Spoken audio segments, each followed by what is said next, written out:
Hello everyone, very good morning to all of you. This is Sudha Sharma. Welcome you all in new session. This is the first class of commerce subject. That is, my subject is international business. In this session, I explained you meaning of international business and the theories of international business. So let's get started all of you. Trade. तो सबसे पहले what do you mean by trade? Trade क्या है? Exchange of goods and services with respect to money या exchange of goods and services with respect to goods, है ना। Trade हमारे लेन then की बात करता है, बाइंग एंड सेलिंग की बात करता है, राइट। अब देखिए, अब हम इंटरनेशनल बिजनेस की बात करें, जब हम कोई भी गुड्स एंड सेल्स किसी दूसरी कंट्री से कर रहे होते हैं तो वही हमारा इंटरनेशनल बिजनेस बन जाता है। ओके, क्लियर है। सो जो भी हमें बाइंग एंड सेलिंग करनी है, अब हम कोई भी बिजनेस ट्रांजैक्शंस करें, चाहे यहाँ की कंपनी है, चाहे बाहर की कंपनी है, चाहे यहाँ की गवर्नमेंट है, चाहे बाहर की गवर्नमेंट है, वॉट एवर, जब हम कोई भी बिजनेस कर रहे हैं, कॉमर्स ट्रेड कर रहे हैं, जिसके बदले में मैं उनको गुड्स दे रही हूँ, मैं उनको सर्विसेज दे रही हूँ, उसके बदले में हमें उन्हीं की करेंसी मिल रही है। Okay, is that clear all of you? So यहाँ पर बहुत सारी कंट्री होती हैं जिनको एक दूसरे की कंट्री से कुछ न कुछ चाहिए होता है, जो एक दूसरे की कंट्री पर डिपेंडेंट रहती हैं। ओके, क्योंकि हर एक कंट्री जो है ना, वो अपने आप में इतनी सफिशिएंट नहीं होती है कि वो हर एक चीज अवेलेबल कर पाए, हर एक चीज अपने कंट्री में रख सके, हर एक चीज का एक्सपोर्ट कर सके। ठीक है, किसी किसी के पास टेक्नोलॉजी नहीं होती है, किसी किसी के पास लेबर नहीं होते हैं, किसी किसी के पास कैपिटल ही नहीं होता है। हर एक कंट्री की कोई ना कोई वीकनेस जरूर होती है।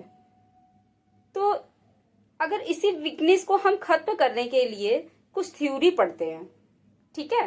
बीइंग अ बिजनेसमैन, मैं कौन सी गुड्स को बनाऊं, मैं कौन सी गुड्स को एक्सपोर्ट करूं, मैं कौन सी गुड्स को इंपोर्ट करूं, या फिर हमें ये देखना है कि किसकी कॉस्ट हमको कम पड़ रही है, राइट।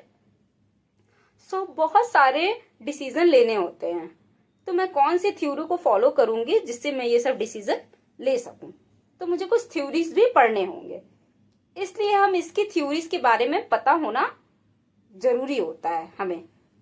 ठीक है, अच्छा, बीइंग अ इंडियन, आपको क्या लगता है, ज्यादा से ज्यादा पैसा इंडिया में आना चाहिए या ज्यादा से ज्यादा इंडिया से पैसा बाहर जाना चाहिए?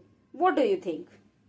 अगर हम इंटरनेशनल बिजनेस की बात करते हैं तो हमें हमेशा कोशिश करनी चाहिए कि ज्यादा से ज्यादा पैसा इंडिया में आए। ओके, क्लियर है। इंडिया में अगर आएगा, इट मीन्स क्या है कि हमें गुड्स को क्या करना पड़ेगा, सेल करना पड़ेगा। गुड्स को बेचेंगे तभी तो पैसा मिलेगा, तभी तो पैसा हमारी कंट्री में आएगा, राइट।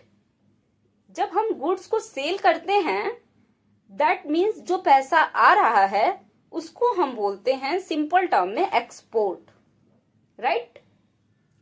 इंटरनेशनल बिजनेस में हमें कोशिश करते रहनी चाहिए कि ज्यादा से ज्यादा हम एक्सपोर्ट करें और कम से कम हम इंपोर्ट करें।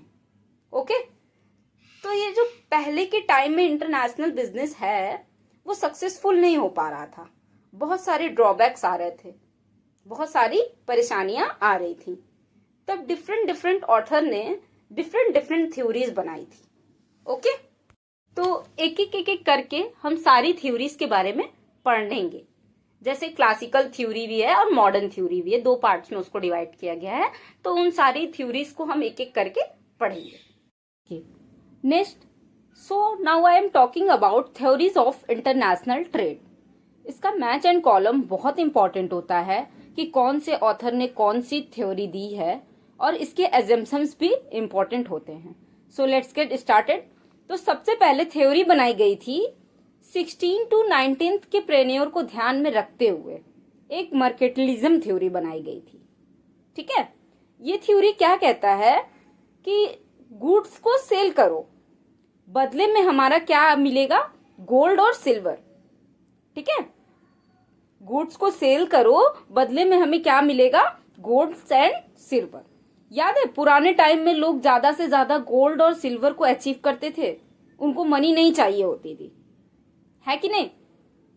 हाँ, accumulated wealth in term of gold means वो ज्यादा से ज्यादा गोल्ड को जोड़ने में बिलीव करते थे। सो मर्केंटिलिज्म थ्योरी जो है वो हमें ये बताता है कि आज के टाइम पर हमें गोल्ड को अचीव करना है, इसलिए वो इनकरेज करते थे एक्सपोर्ट को और डिस्करेज करते थे इंपोर्ट को। Why discouraging import? अब क्यों वो डिस्करेज करते थे इंपोर्ट को, क्या रीजन होगा? क्योंकि मेरी कंट्री से ज्यादा गोल्ड दूसरी कंट्री में ना चला जाए, इसलिए वो डिस्करेज करते थे इंपोर्ट को। ठीक है, दैट इज द रीजन यहाँ पे इनकरेज कर रहे हैं एक्सपोर्ट को और डिस्करेज कर रहे हैं इंपोर्ट को। अच्छा हाँ, इस थ्योरी का मेन एम क्या होता है? इस थ्योरी का मेन एम यही है कि सरप्लस ट्रेड मीन्स ज्यादा से ज्यादा अपने गोल्ड और सिल्वर का पल्ला भारी रखना और दूसरी कंट्री में कम करना। मतलब हमको अपने गोल्ड और सिल्वर्स को अपने पास रखना है और दूसरी कंट्री को नहीं देना है, इंपोर्ट नहीं कराना है। अगर इंपोर्ट करेंगे तो हम अपना गोल्ड एंड सिल्वर दूसरी कंट्री में हमें देना पड़ेगा।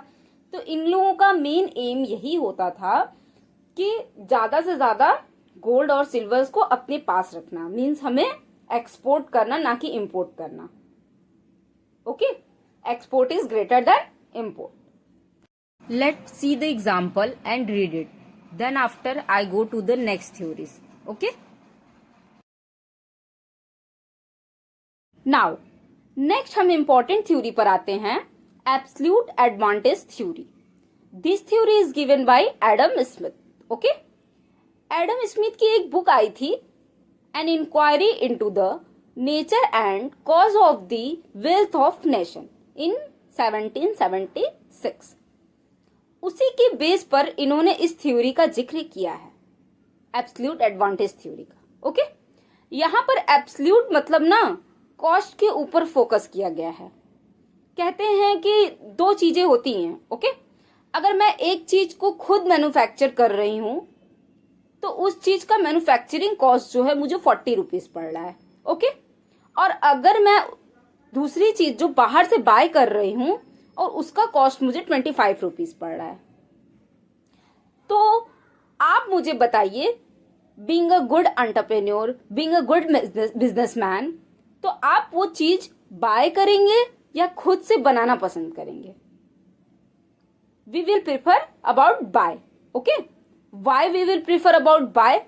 क्योंकि मैन्युफैक्चरिंग जो कॉस्ट होती है, रॉ मटेरियल का कॉस्ट होता है, वो सब बहुत ज्यादा हो जाता है, तो ऑब्वियसली हम लोग बाय करना ही पसंद करेंगे। अगर हमें मैन्युफैक्चरिंग का कॉस्ट 40 रुपीज पड़ जा रहा है सब कुछ रॉ मटेरियल वगैरह लेते हुए, और वही मार्केट में मुझे 25 रुपीज में चीजें मिल रही हैं, तो ऑब्वियसली मैं मार्केट से उठाऊंगी ना वो चीजें कि खुद मैन्युफैक्चर करने जाऊंगी। That's why we will prefer about buy. Okay, clear है? So let's see, when one country can produce a unit of good with less cost, means जो एक कंट्री है वो गुड्स को मैन्युफैक्चर कर रही है लेस कॉस्ट में, और दूसरी कंट्री है वही कंट्री उसको किसी और गुड्स की कॉस्ट में एडवांटेज मिल रही है, तो ये हमारा हो जाएगा absolute cost advantage theory. Okay, clear है? So now I come to the next one, comparative advantage theory. Who gives this theory? This theory is given by David Ricardo.